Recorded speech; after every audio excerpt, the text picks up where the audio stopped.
Bom dia pessoal, tudo bem? Espero que sim. Então vamos começar esse nosso encontro com uma pergunta. Vocês acham que os governos mentem? Tá, parece uma piada, mas não é.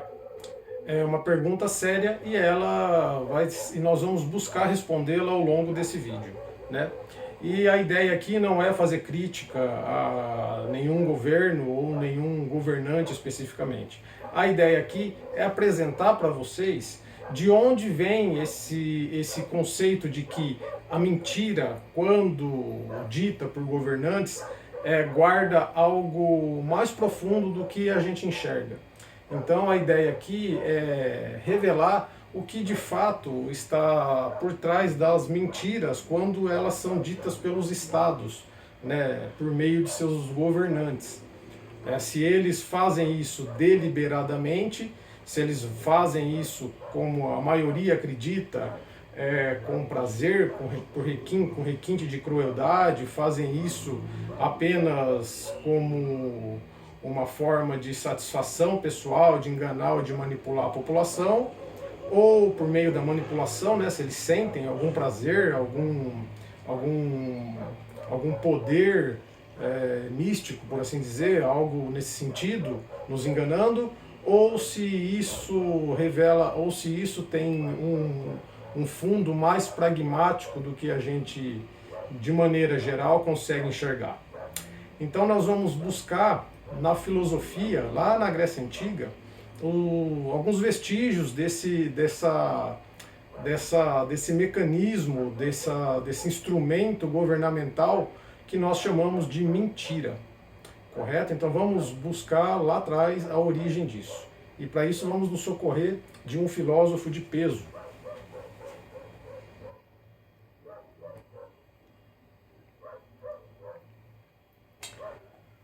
Então, como dito, vamos aqui trazer um fragmento de uma ideia que foi cunhada por ninguém menos que Platão, na obra dele intitulada A República.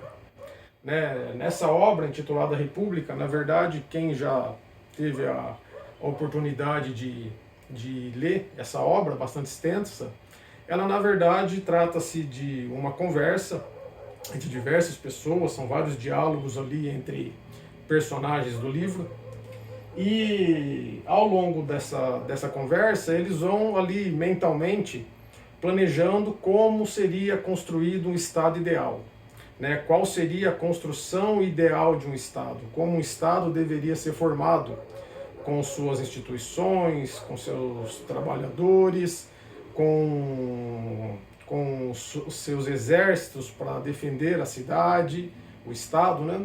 Então, como tudo isso seria criado de maneira ideal? Qual seria o melhor desenho, o melhor projeto, né, para atender as necessidades de uma cidade para que ela fosse próspera e segura para todos, certo? Então, esse é o enredo do livro. São vários diálogos. E num desses diálogos a gente tem algo que se relaciona com o tema que nós trouxemos aqui para vocês nesse encontro, que é a utilidade da mentira pelos governantes. Correto? Então vamos ao fragmento. O que ele nos diz aqui é o seguinte, deixa eu ampliar um pouco, não sei se vocês estão conseguindo ver, então eu vou ampliar aqui, certo? Então o que ele está nos dizendo ali é o seguinte: pode acontecer que os nossos governantes precisem de usar de mentiras frequentes e de dolos para o benefício dos governados.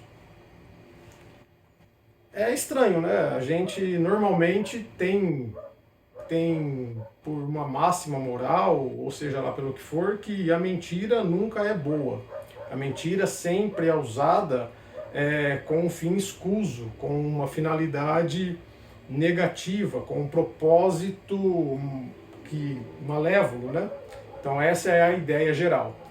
Mas Platão está nos dizendo aqui que os governantes podem fazer uso desse instrumento, podem fazer uso da mentira, desde que essa mentira tenha por fim algo positivo, que a finalidade dessa mentira seja positiva. Isso se alinha muito com o pensamento de um outro filósofo, né? De um outro filósofo, um teólogo, na verdade, um teólogo e filósofo da igreja chamado Santo Anselmo. Santo Anselmo propõe ali em uma obra dele o conceito de verdade, né? O que viria a ser a verdade. E ele nos apresenta um modelo de verdade que ele chamou de verdade moral. O que viria a ser a verdade moral na filosofia de Santo Anselmo? Então ele propõe que nós temos a verdade objetiva, o fato propriamente dito, mas nós, como seres racionais, filtramos seres dotados de inteligência, filtramos essa verdade objetiva, filtramos o fato através do nosso intelecto, né? E ao filtrar a verdade objetiva, o fato através do nosso intelecto ele acaba produzindo uma verdade moral, desde que, obviamente, o nosso intelecto seja guiado por sãs intenções, por intenções que sejam benevolentes. Então, se nós filtrarmos a verdade factual pelo nosso intelecto, e o nosso intelecto for dotado de benevolência para boas ações, nós produziremos o que ele chamou de verdade moral ou de justiça. Né? O conceito de justiça nessa obra de Santo Anselmo se relaciona a essa verdade moral, né? Que na verdade que acaba sendo uma palavra que é dita para o bem, a tradução daquela verdade factual, filtrada pelo intelecto são e dotado de boa vontade, produziria então a justiça, que é a verdade moral para Santo Anselmo. Então se alinha com esse pensamento platônico, né, com a ideia de Platão, que os governantes podem sim, por vezes, se valer da mentira como um instrumento, né, como um instrumento de governo, né, desde que seja em benefício dos governados, correto? Mas nessa mesma obra de Platão, ele nos traz uma outra ideia bastante curiosa, né? Então ele narra ali, dentro dessa construção que eles estão fazendo ali, dentre os vários diálogos que compõem a obra, em um deles existe ali tem uma passagem em que eles estão tentando chegar a um consenso de como eles convenceriam os cidadãos, as pessoas, a ocuparem os seus cargos ali, ocuparem as funções que seriam impostas, que lhes seriam designadas para desempenhar na sociedade. Né? E eles tinham ali também a ideia de que cada cidadão deveria se ocupar apenas de um ofício, de uma tarefa e não de várias. E a ideia que Platão traz na obra, para que isso seja assim, é para que cada cidadão faça da melhor maneira possível aquilo que lhe é dado fazer.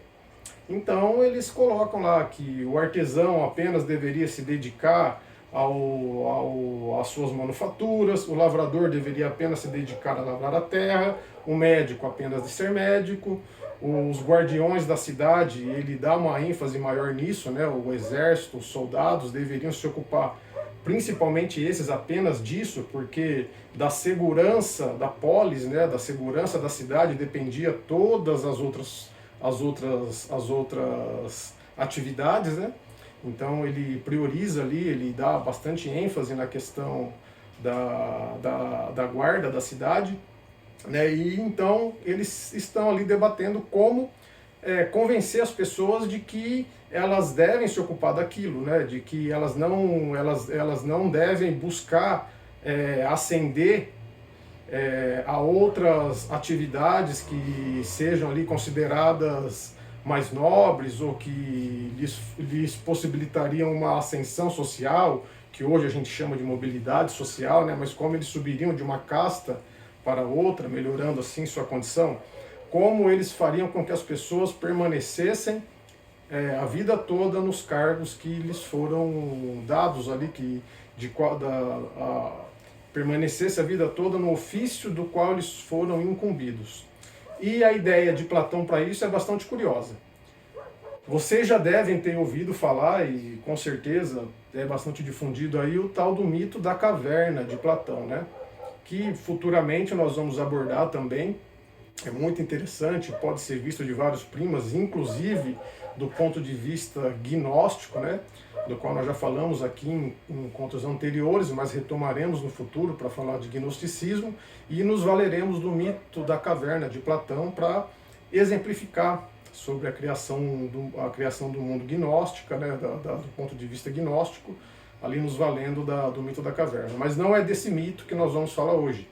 Nós vamos falar hoje de um mito menos conhecido, né, mas também de Platão e que está nessa obra, que é chamado de mito dos metais. Então vamos a ele.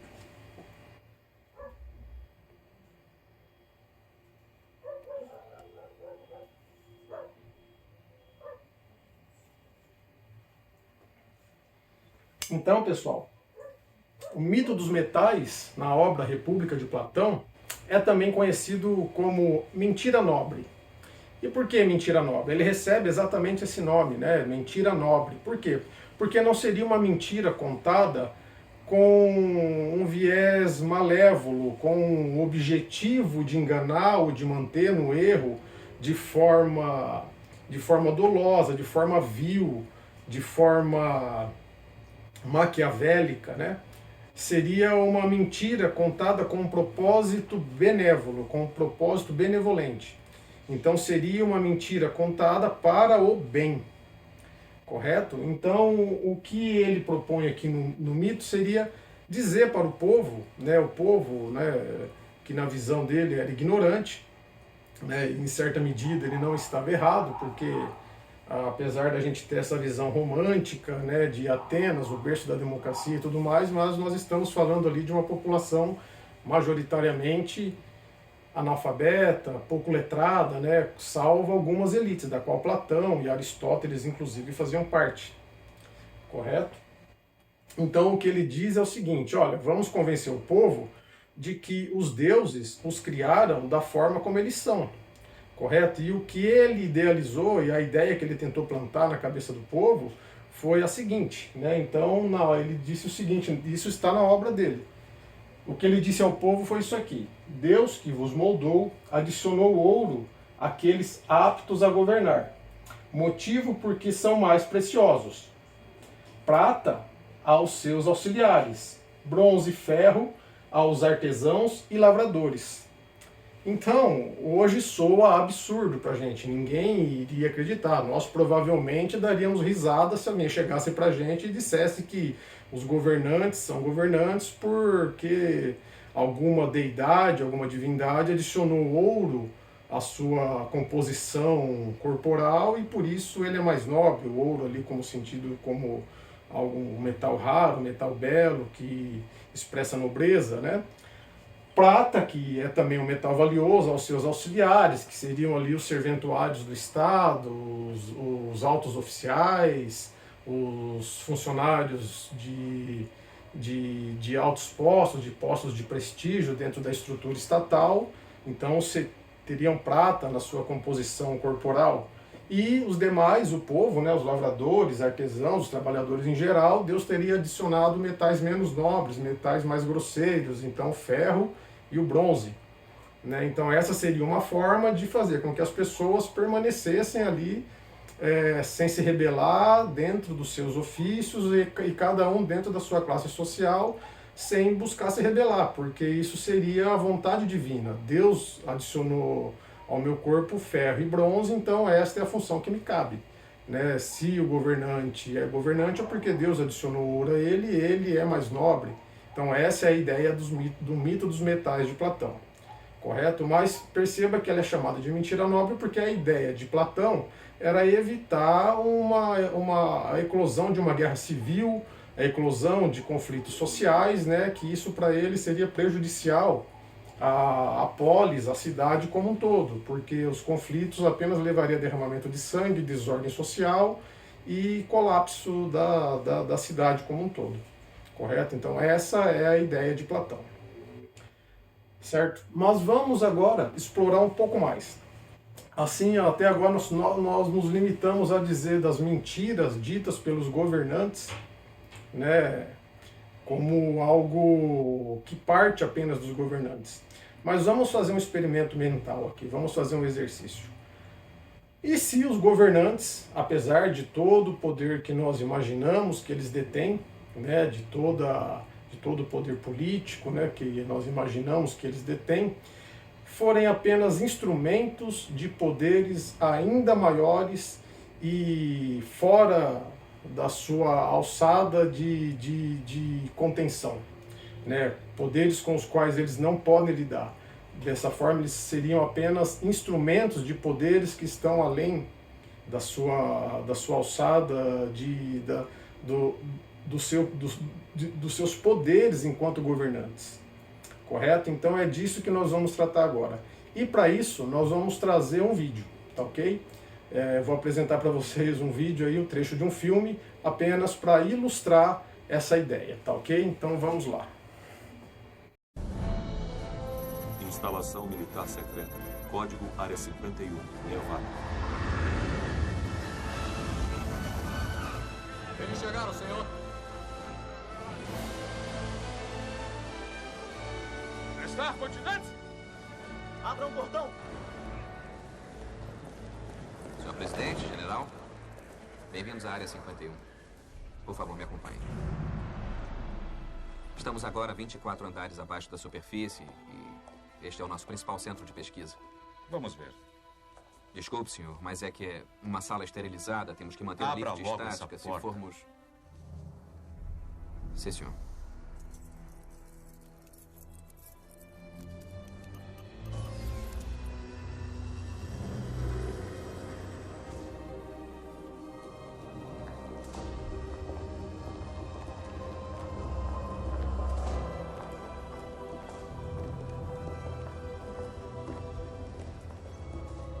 Meu Deus.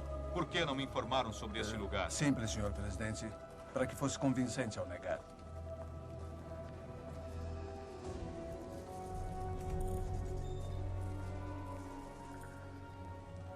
Eu não entendo. De onde veio tudo isso? Como conseguem as verbas? Você não acha mesmo que eles gastam 20 mil dólares num martelo e 30 mil num assento de privada, acha?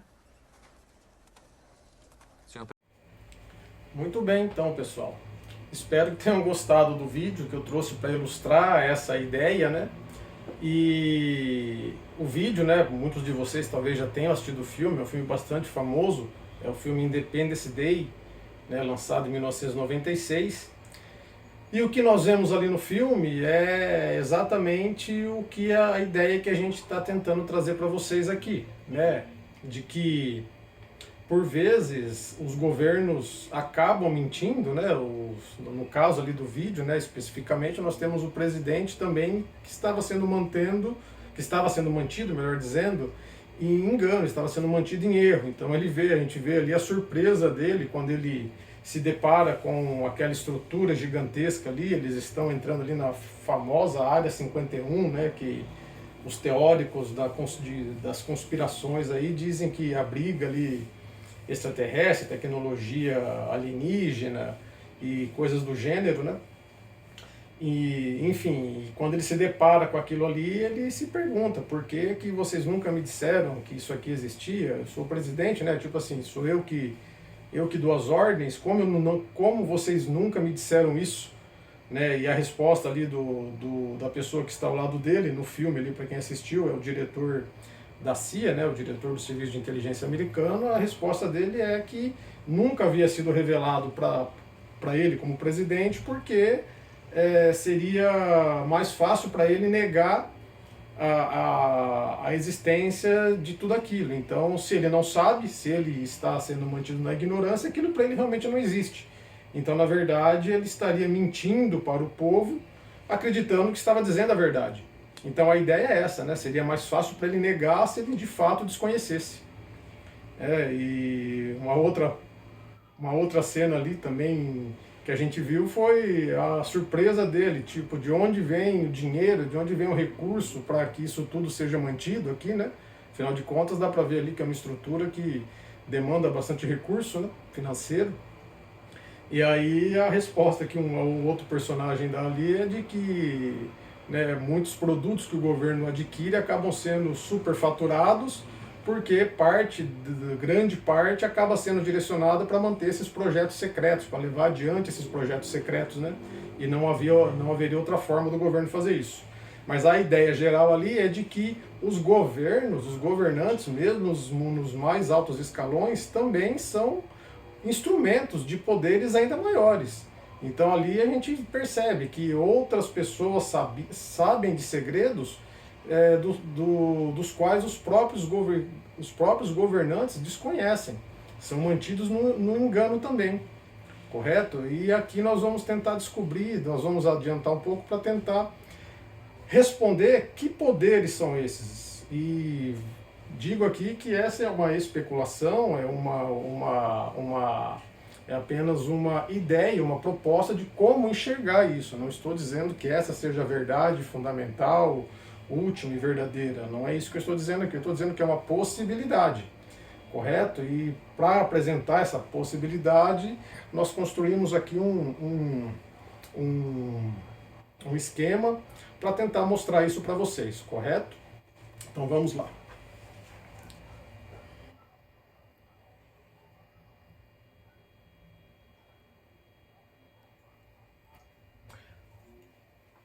Então vamos lá. Com base no que a gente viu no trecho do filme que a gente apresentou, a gente pode deduzir a ideia de que todos nós, inclusive muitos dos governantes, estão presos numa espécie de alucinação coletiva, né? Numa espécie de miragem coletiva. Nós vivemos numa espécie de... É uma alucinação, realmente, a palavra essa é uma alucinação coletiva. Mas quem construiu essa alucinação? É isso que nós vamos tentar responder aqui agora, é isso que nós vamos tentar apresentar, é a proposta que nós vamos tentar apresentar para vocês aqui agora. Correto? Então vamos lá. Aqui nós temos uma pirâmide, seria uma pirâmide de custos ou uma pirâmide de custos da economia. Perceba que ela possui 4 degraus.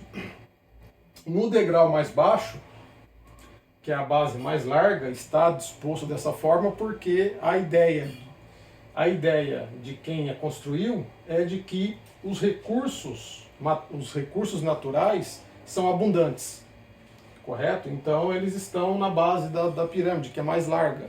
Então supõe-se por esse modelo que nós temos muitos recursos naturais, correto? Então estão na base. Logo acima nós temos a manufatura, a força de trabalho, nós, os trabalhadores, correto? Também em grande quantidade. Logo acima nós temos o governo, a estrutura estatal como um todo. E acima do governo nós temos o sistema financeiro, os bancos mundiais, o sistema financeiro como um todo. Correto? Percebam que essa estrutura, se a gente analisar ela com um pouco de frieza, nós realmente enxergamos dessa maneira. Nós somos levados, nós somos ensinados, nós somos instruídos a enxergar o mundo da forma como está disposta nessa pirâmide. Porque nós agimos como se os recursos naturais fossem infinitos. Nós agimos como se tudo que a natureza, que o planeta pode nos fornecer, fossem recursos eternos, infinitos, quando na verdade não são. Na verdade, os recursos deveriam estar no topo da pirâmide, porque eles são finitos, eles são limitados. Não podemos extrair recursos da natureza indefinidamente. Eles são escassos. Recursos naturais são escassos. Mas a forma como nós somos levados a pensar o mundo é de que eles são abundantes e simplesmente nunca vão acabar. É dessa forma que nós pensamos. Não muito diferente, nos é apresentado a forma de pensar da força de trabalho. Então nós pensamos na força de trabalho, nos trabalhadores, como algo inesgotável, como algo que pode ser explorado indefinidamente, porque sempre vai existir. Existe mão de obra em abundância, então ela está também na parte de baixo aqui da pirâmide, porque seria algo tido por quem construiu a pirâmide, por quem idealizou esse modelo, como algo abundante, como algo que pode ser desprezado, vamos dizer assim, porque existe em grande quantidade. correto? Logo acima nós temos a estrutura estatal, o governo. O governo que é responsável por organizar isso tudo, organizar os recursos e organizar a força de trabalho, correto? Então, por meio de leis, por meio de instituições, o governo regula isso tudo aqui, certo? Regula a exploração dos recursos naturais e regula a força de trabalho. Divide a força de trabalho em profissões, né? Dá ali a cursos de formação, habilitação, reconhece quem pode fazer o que, exercer qual profissão. Então, essa seria a função do governo. E, curiosamente, acima do governo nós temos o sistema financeiro central. Não faz muita diferença, não faz muito sentido, melhor dizendo, concorda? Porque nós imaginamos que o governo deveria também controlar o sistema financeiro. Afinal de contas, ele é o governo. Esse é o nome dele, ele governa. Né? Mas o que a gente percebe aqui é que o sistema financeiro está acima do governo. Então, na verdade, a forma de analisar essa pirâmide é que a estrutura governamental, o governo, na verdade, é usado pelo sistema financeiro como um mecanismo de proteção, correto? Ele é, na verdade, aqui um tampão da força de trabalho. O governo exerce ali o efeito tampão. Ele protege o sistema financeiro. E quem idealizou esse sistema todo foi ninguém menos do que o topo da pirâmide, foi o sistema financeiro mundial. O sistema financeiro estruturou a coisa dessa forma e nós somos levados a crer que o mundo funciona dessa maneira. Por isso que eu disse que nós vivemos numa alucinação coletiva. Nós vivemos como se os recursos naturais fossem infinitos, como se a força de trabalho pudesse ser explorada indefinidamente porque ela é abundante, né? Imaginamos que o governo regula tudo, que ele é o detentor de toda, que ele toma todas as decisões, só que oculto por trás do governo existe o sistema financeiro, que nós, via de regra, não enxergamos dessa forma.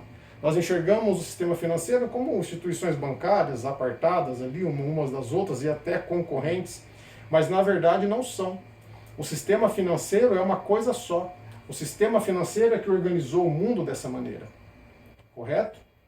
E a forma ideal, talvez, ou melhorada, não vou dizer que é ideal, da gente enxergar essa pirâmide, deveria ser da forma como nós vamos apresentar a seguir, correto?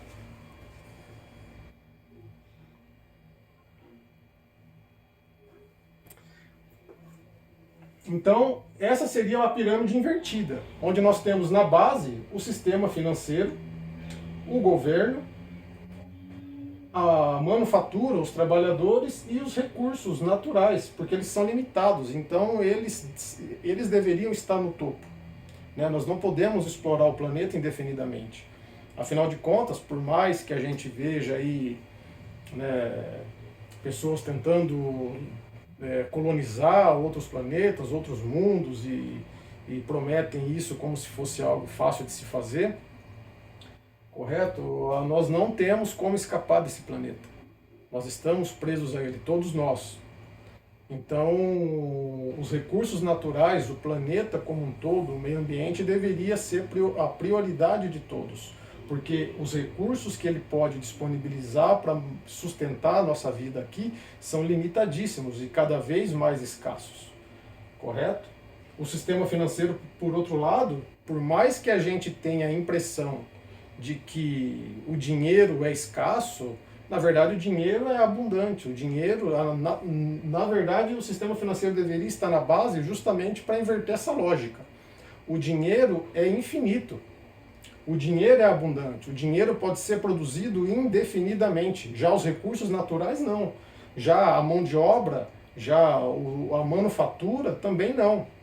O governo tem uma razão de existir, sempre terá, porque ele precisa organizar isso tudo. Correto?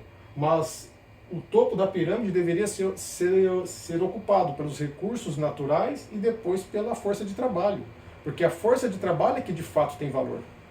O que faz com que o mundo funcione, o que sustenta inclusive a máquina governamental, é a força de trabalho.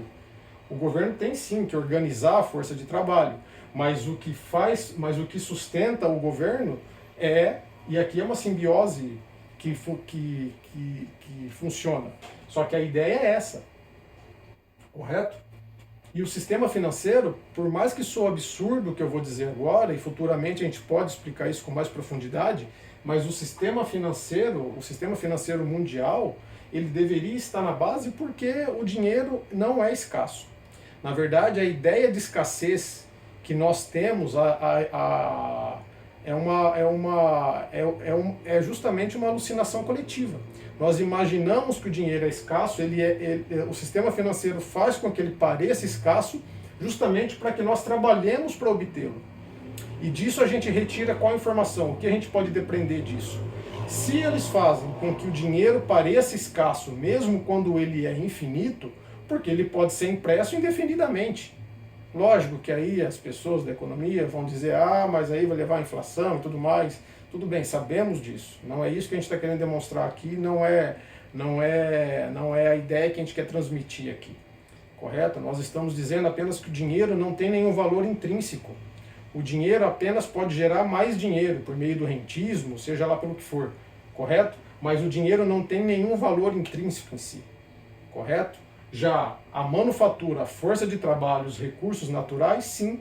Os recursos naturais são limitadíssimos. E o que consegue transformar recurso natural em alguma riqueza real, em algum valor real, é a força de trabalho. E não dinheiro. Então, por que na pirâmide que nós imaginamos, na pirâmide que nos é apresentada, a primeira pirâmide, ela está no topo? Porque foi ela que idealizou todo aquele sistema. Correto? Nós trabalhamos, nós exploramos os recursos naturais, nós usamos da nossa força de trabalho para obter dinheiro, baseado na premissa de que o dinheiro é escasso, quando na verdade ele não é. E nós vamos demonstrar isso no próximo slide.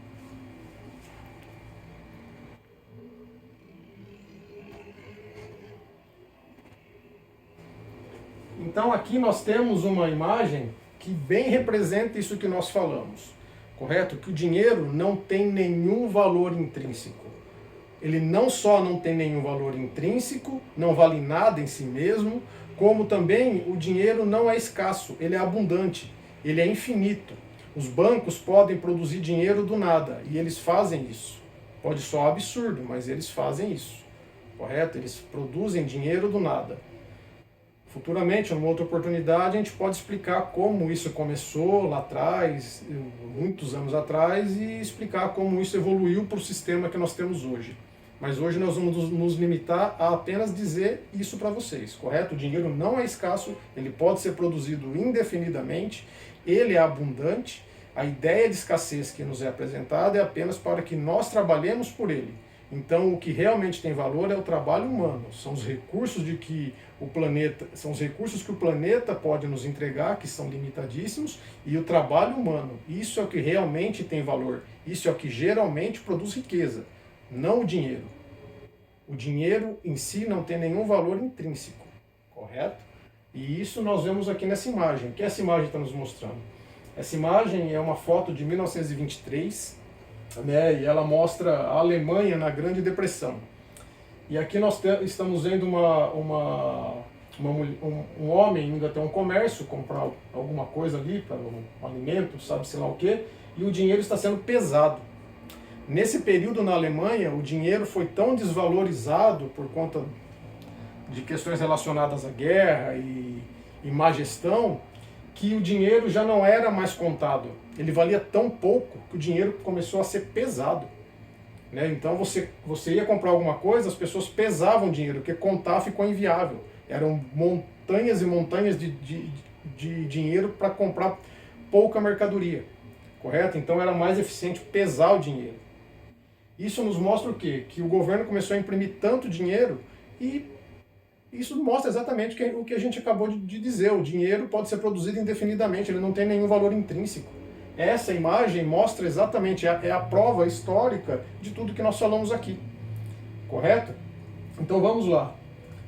Esse trecho foi retirado de uma matéria jornalística. O link está ao final do vídeo depois, para quem tiver curiosidade de ler a matéria na íntegra.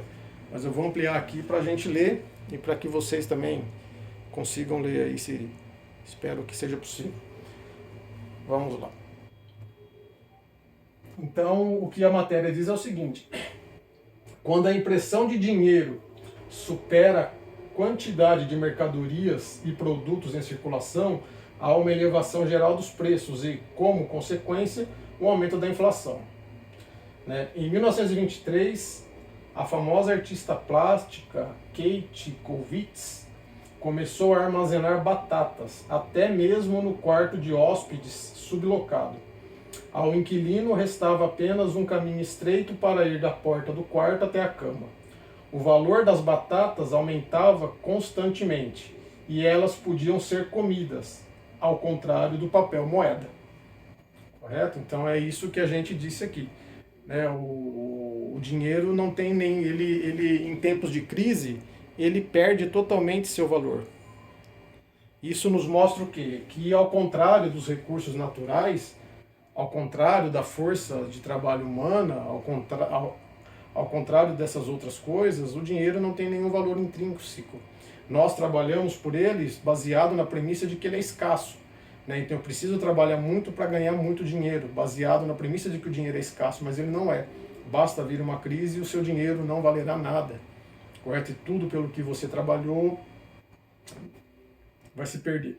Certo? Então, essa imagem revela exatamente o que a gente está dizendo. E como isso foi construído, como isso começou, a gente trata em vídeos futuros, correto?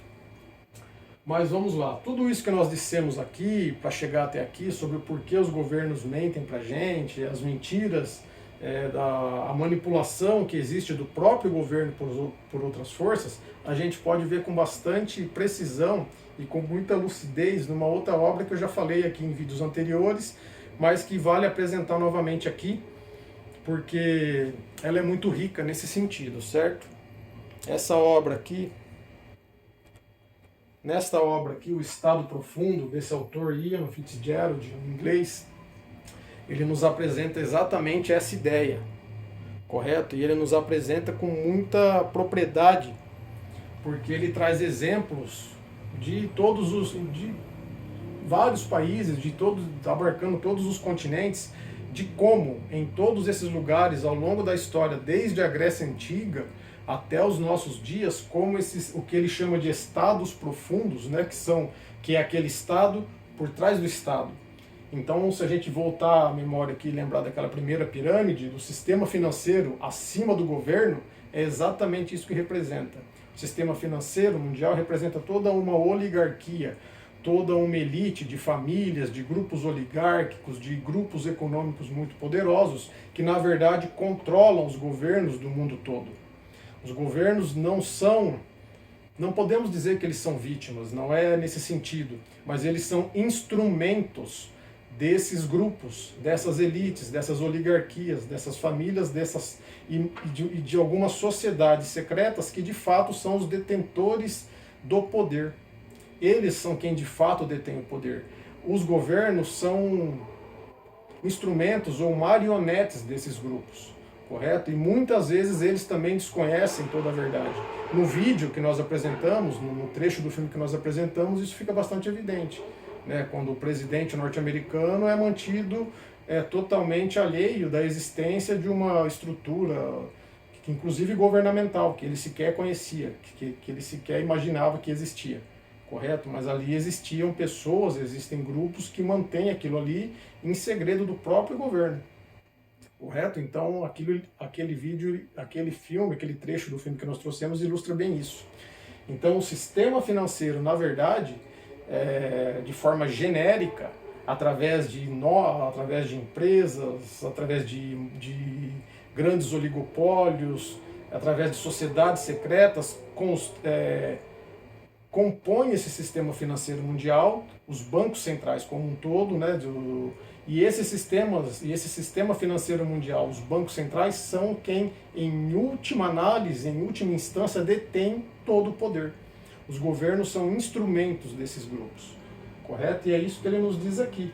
Então, nesse trecho do livro, nesse fragmento do livro, isso fica bastante evidente, quando ele diz, quem dirige, é uma pergunta, quem dirige nossas vidas?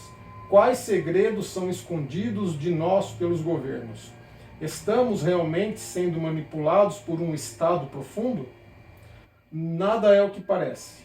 Quando governos democráticos são eleitos, você já se perguntou por que eles não parecem ser capazes de mudar muito? Em quem quer que votemos, prevalecem os interesses particulares. Então, o que ele está dizendo aqui é exatamente isso. Não importa a ideologia, a legenda que a gente coloque no governo, em quem a gente vote. Em última instância, em última análise, no frigir dos ovos, melhor dizer, para dizer o português claro, o que vai prevalecer são os interesses desses grupos. Não importa se você tem um posicionamento à esquerda, à direita ou de centro, ou quem vai ser eleito. No final das contas, os interesses que serão atendidos serão desses grupos. E esses grupos são, na realidade, o sistema financeiro mundial. Por isso que naquela pirâmide que nós apresentamos, ela está no topo. Correto? Então, era isso que a gente tinha para apresentar para vocês nesse domingo. Eu vou deixar aqui para vocês todas as referências que nós utilizamos para construir esse vídeo, né? Então, se alguém tiver curiosidade, quiser se aprofundar um pouco mais, então nós utilizamos aqui da República de Platão, o livro Estado Profundo, aqui a reportagem de onde eu tirei aquela imagem lá da montanha de dinheiro na Depressão Alemã de 1923 e o filme Independence Day de 96. Tudo bem?